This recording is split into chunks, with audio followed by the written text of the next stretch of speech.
Oke, ini pertanyaan terakhir nih ke antum. Di dalam penjara perlakuan petugas itu seperti apa? Seperti apa sih sebenarnya kehidupan dalam penjara di Arab Saudi itu? Ya kalau menurut saya sih dibilang enak, yang nggak ada penjara yang namanya enak. Cuma ya alhamdulillah waktu itu banyak teman-teman yang dari Yaman ya. Kalau orang Indonesia sama sekali nggak ada waktu itu. Nggak ada sama sekali.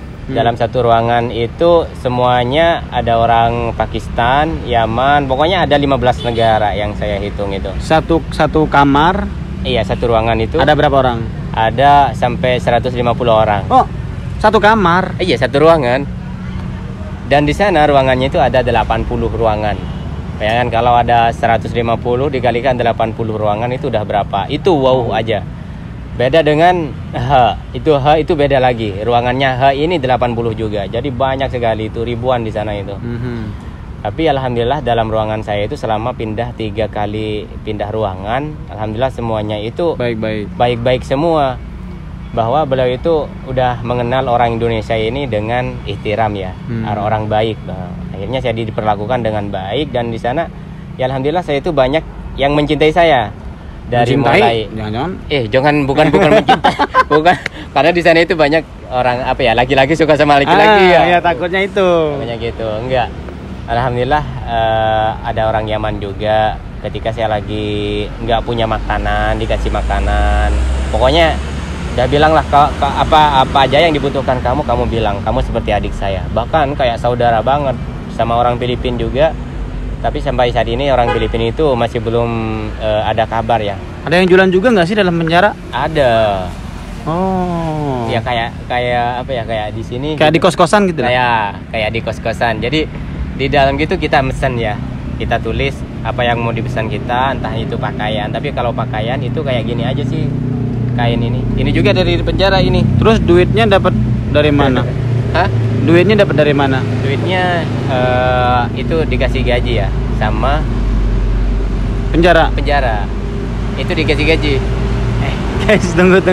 Kamu masuk penjara dapat gaji? Iya, dapat gaji. Jadi gaji dari hasil apa?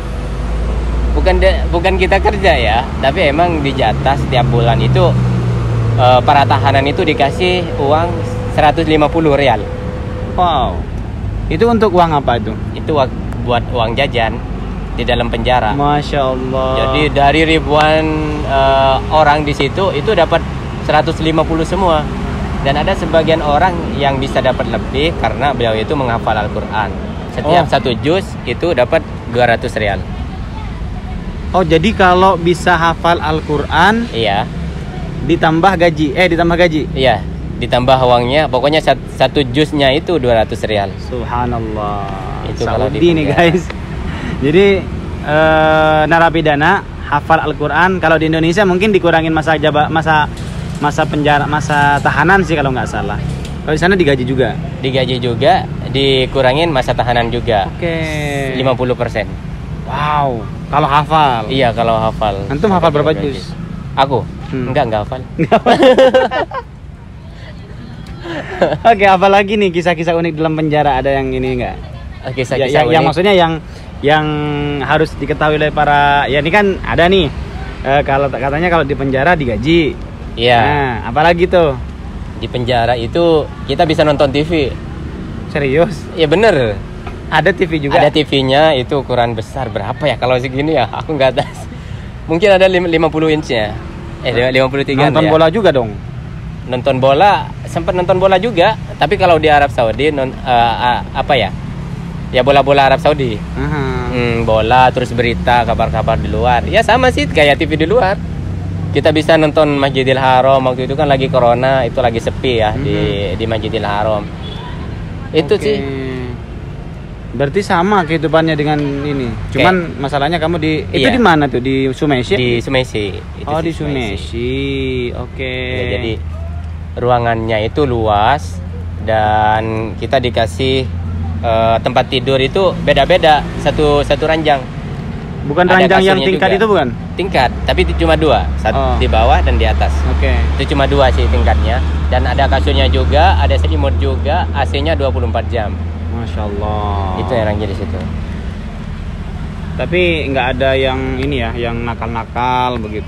Enggak, kalau sama orang Indonesia alhamdulillah itu semuanya sopan. Tapi kalau sama orang luar sama orang luar, aku sampai nggak tahan juga karena sering ribut hampir tiap hari. Ributinnya ini berantemnya itu gara-gara makanan gitu. Karena nggak makanannya kenapa? Makanannya itu karena ya kalau kita apa ya istilahnya berjejer ya, istilahnya antrian harus tertib. Terkadang ada orang baru masuk masih belum tahu peraturan di dalam ruangan itu, tiba-tiba udah masuk nyelonong, ya udah jadi berantem di sana. Hampir tiap hari waktu itu di satu ruangan. Emang di situ kasusnya itu kebanyakan narkoba ya waktu itu. Makanya orang-orang bandel semua. Hampir tiap hari ribut. Aduh. Kalau Indonesia sama saya alhamdulillah nggak ada yang ribut sama sekali. Tapi kamu nggak disuruh nyapu-nyapu gitu? Oh enggak. Enggak ya? Di situ orang nyapu itu digaji juga. Orang yang khusus bersih-bersih di dalam ruangan itu sama sih orang tahanan juga. Tapi dikasih gaji juga ya? Tapi yang gaji dari kita semua. Jadi kita patungan dikasih 5 rialan. Dalam ruangan itu ada berapa orang itu diminta 5 rialan setiap bulan. Masya Allah. Jadi orang yang dapat hukuman 5 tahun penjara itu kerjaannya ya bersih-bersih. Nyuci WC, toilet. Ya gitu sih, bersih-bersih semua, beres-beres. Ada PRT-nya juga nggak sih, Pak RT, Pak Kepala Desa gitu? Oh nggak ada. Ketuanya, ketua kamar. Tapi gitu. kalau ketua kamar itu bilangnya res ambar ya kalau di sana itu. Kalau ketuanya itu ada.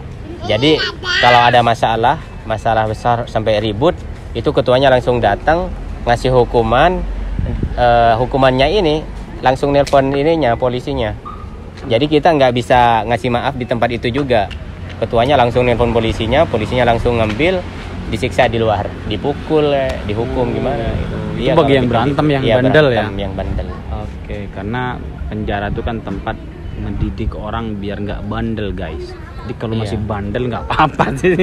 Kamu kena pukul kan? Nggak? Oh enggak, belum pernah berantem alhamdulillah. Masih cakep guys, masih cakep. Pulang-pulang juga. Cerita dong, kamu pulang katanya nggak punya apa-apa katanya. Oh iya. Karena waktu itu ya biasa kan pulang dari dalam penjara kita nggak dibebasin dulu. Jadi dalam penjara saya cuma bawa ini kaos ini sih tadinya ada kaos luarnya khusus penjara warna biru. Diliatin sama orang-orang dikira saya itu dokter. Dikira dokter ya. Sama orang Pakistan juga dibilang waktu di bandara itu, kamu dokter ya katanya. Iya, gitu aja. Padahal sobek-sobek bajunya. Udah sobek semua di belakang, udah bekas jahitan. Akhirnya buang aja lah kata aku. Tinggal bawa ini aja. Terus ada tasbih. Tasbih itu saya buat di dalam penjara juga. Ada 2 tasbih di dalamnya. Alhamdulillah lolos sampai ke sini. Biasanya itu dibuang kalau ketahuan. Cuma bawa sandal jepit. Sandal itu cuma dikasih juga itu waktu pulang. Sama. Berarti ngegelandang banget pulangnya. Oh, ngelandang banget. Ada plastik kecil, bungkusan plastik kecil itu cuma isi celana ganti ya. Celana ganti itu besar ukuran segini nih ke saya nih. Bukan ukuran saya, cuma saya dibawa. Takutnya nanti di karantina itu gak ada celana ganti gimana ya. Udahlah, bawalah kata aku. Dibungkus plastik kayak gini nih kecilnya. Plastik putih ya, bening gitu. Isinya kelihatan semua. isi kertas buku catatan nomor saya, nomor semua ya. Ya dikiri sama saya udah dibuang nih kata saya paling. Tapi HP dibalikin lagi juga ya? Enggak, ditungguin waktu di bandara ya. Udah nyampe di Indonesia. Ditungguin lama mungkin sama yang bawa ini mungkin udah dibuang, dilempar kata aku karena barangnya kecil banget. Dari plastik lagi kata aku. Akhirnya terakhir ya. Yang lainnya udah selesai, tinggal ada 5-6 tas besar-besar ya. Punya saya masih ada juga nih kata. Ya Allah. Alhamdulillah masih ada kata. Benar-benar saya itu ngelandang dari sana itu nggak bawa apa-apa. Terus uang spesial pun nggak punya, 1 rial pun saya nggak punya. Nelpon juga saya ngabarin ke orang tua, minjem HP orang juga. Oke, terus berarti sama Hisam nggak ketemu di penjara? Sama Hisam nggak ketemu sama sekali ya kalau di penjara. Dan ada Hisam pulang dulu. Dia duluan 3 bulan setelah sebelum saya pulang. Kok lama juga duluan. Ya? Diapain? Maksudnya di penjara juga dia? Ada Hisam? Enggak, langsung diantarin ke Panti panti asuhan. asuhan waktu itu.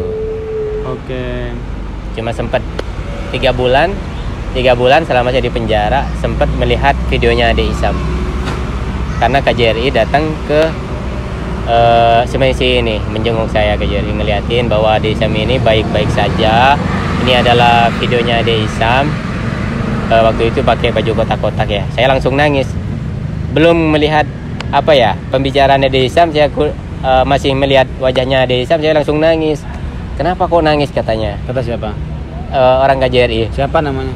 Aku nggak nanya Gemuk? siapa namanya. 2 orang sih. Nggak begitu gemuk. Pendek. Lumayan sih Haris, orangnya kan? itu.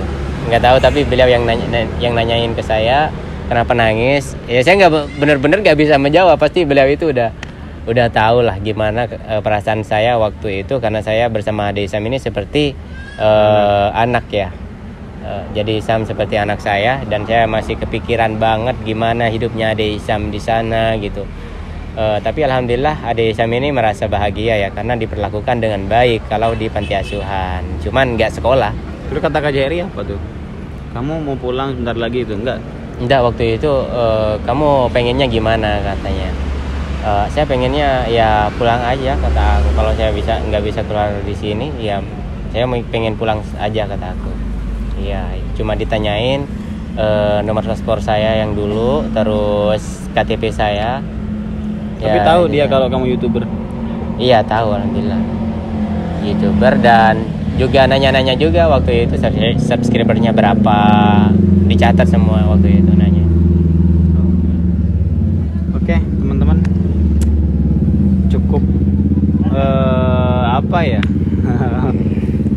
membuat hati teriris ya istilahnya. Teriris banget, apalagi terakhir bersama Ade Isam. Bersama Ade Isam itu dipisahin secara paksa. Ade Isam ini udah mengerti ya bahasa Arab, dan polisinya ini waktu ada di dalam mobil, masih belum diturunkan ya dari dalam mobil ini, polisinya ngomong bahwa mau ditaruh di sini. Akhirnya Ade Isam ini langsung ngomong ke saya, langsung megang tangan saya, Om saya nggak mau di sini katanya. Sam, kamu harus di sini ya kata aku. Om mau ke kantor polisi lagi ke sana. Om pokoknya aku nggak mau, Om aku nggak mau di sini katanya. Akhirnya saya bawa, ayo turun kata aku bawa pelan-pelan Ade Isam turun dari sini, udah kebingungan Ade Isam ini gitu. Akhirnya saya dudukin di kursi, bila itu langsung narik saya, Om mau kemana? Om aku nggak mau di sini. Akhirnya saya langsung peluk Ade Isam, Isam kamu harus di sini ya kata aku, kamu harus baik-baik di sini, jangan nakal katanya, kata saya. Akhirnya saya tuh langsung nangis di situ. Ade Isam ini sambil megang saya peluk Ade Isam, dan polisinya ini langsung narik tangan saya, ditarik secara paksa, dilepas dari Ade Isam. Ya di situ sih saya nangis itu sekitar hampir 3 hari kayak itu. Tiap hari saya itu nangis, kepikiran itu Ade Isam gimana sekarang, karena Ade Isam ini waktu ditinggalin saya ini dalam keadaan menangis waktu itu. Jadi waktu itu saya benar-benar perpisahan yang sangat menyakitkan bagi saya bersama Ade Isam. Oke. Jadi gini ya teman-teman, saya belajar dari kisahnya beliau bahwa niat baik kita itu kadang memang tak selamanya baik di mata orang, kadang begitu. Ada orang, beliau ini kan niatnya baik, pengen nolong Ade Isam, pengen ya mungkin mengenalkan Isam kepada orang-orang, tapi ada orang yang menganggapnya negatif juga. Iya benar. Ya cuman memang itu terlepas dari itu semua, intinya itu katanya sih peraturan ya, yang harus kita, kan beda dengan yang di sini peraturan di Arab Saudi. Ada peraturan-peraturan yang mungkin kita tidak tahu. Benar. Yang mungkin sahabat Kacong tidak tahu. Ya tapi terlepas dari itu semua, semoga ini bisa menjadi pelajaran bagi saya, bagi sahabat Kacong, dan bagi teman-teman YouTuber lainnya, bahwa memang ada rambu-rambu yang mungkin harus kita patuhi seperti itu. Kamu sadar nggak kalau kamu salah? Iya, iya sadar. Yang untuk tidak membuat surat-suratnya mungkin di situ kali ya. Karena di situ surat-surat Ade Isam ini emang belum lengkap, dan surat yang dari Indonesia dari saudaranya hak asuh, Isam, ya? hak asuh itu belum nyampe. Dan pas saya ditangkap itu baru udah selesai surat-suratnya. Makanya saya bilang udah terlambat kata aku udah di penjara sekarang. Ya di situ karena agak kelambatan juga surat hak asuhnya yang dari Indonesia. Oke. Baik teman-teman, itu saja mungkin perbincangan kita kali ini. Semoga kita bisa mengambil pelajaran daripada kisahnya beliau, dan semoga beliau walaupun ada di negeri kita sendiri bisa lebih sukses, dan Amin. channel beliau juga bisa berkembang dan bisa berkumpul kembali dengan adik Najwa bersama istrinya. Dan insya Allah teman-teman nanti mungkin beliau juga bisa mengembangkan usahanya di Indonesia. Karena kalau untuk Arab Saudi, bagi orang yang dideportasi itu harus nunggu 10 tahun lagi baru bisa masuk ke Arab Saudi. Kecuali ada keajaiban ya. Ada keajaiban, mungkin ada tiba-tiba dihapus data-datanya, ada peraturan baru, misalkan seperti itu. Ya, doanya saja. Semoga beliau juga sehat-sehat selalu, dan teman-teman juga yang di sana, para subscribernya Sahabat Kacong, subscriber saya yang selalu mendoakan saya dan Sahabat Kacong dan juga Hisam, semoga juga diberikan kesehatan Allah Subhanahu wa taala, dan tentunya bisa, kalau bisa umroh bareng-bareng YouTuber Arab teman-teman. Itu impian kita. Semoga teman-teman bisa nanti berkumpul bersama kami di tanah suci Makkah ataupun Madinah, insya Allah. Itu saja mungkin yang bisa kita sampaikan, kurang lebihnya mohon maaf. Dari Pulau Garam, saya Khairul Azam dan Sahabat Kacong undur diri. Wassalamualaikum warahmatullahi wabarakatuh.